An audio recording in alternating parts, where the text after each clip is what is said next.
Menda shunaqa yaqin insonlarim bo'lgan. Agar ertaga o'ladigan bo'lsam, agar meni janozamga kelsa, o'rnimdan turib haydab yuborishga qurbim yetadigan darajada ko'nglim qolgan insonlar bor. Tushunyapsizmi? Hozir pulimiz yo'q.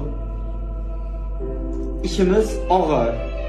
Ishdan kelamiz charchab, to'g'rimi? 3-4 so'm pul topaylik deb. Ota-onamizga bizga ishonchi katta.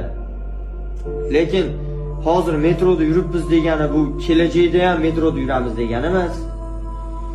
Alloh bizga shu darajada taqdirimizga, peshonamizga boylik yozgan, u yetti uxlab tushimizga ham kirmagan.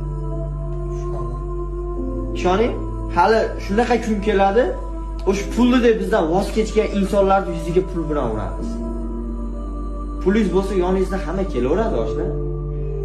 Ishoning, sizning pulingiz bor, yoningizda hamma bor. Pulingiz yo'q, yoningizda ota-onangiz bor, bo'ldi.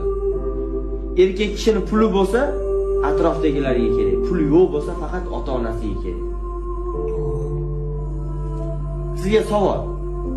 Oxirigacha yoningda turaman degan o'rtoqlaringiz, sevganingiz qani? Bormi? Ketdi. Nimaga? Cho'ntingizda qarangchi, pulingiz bormi? Yo'q.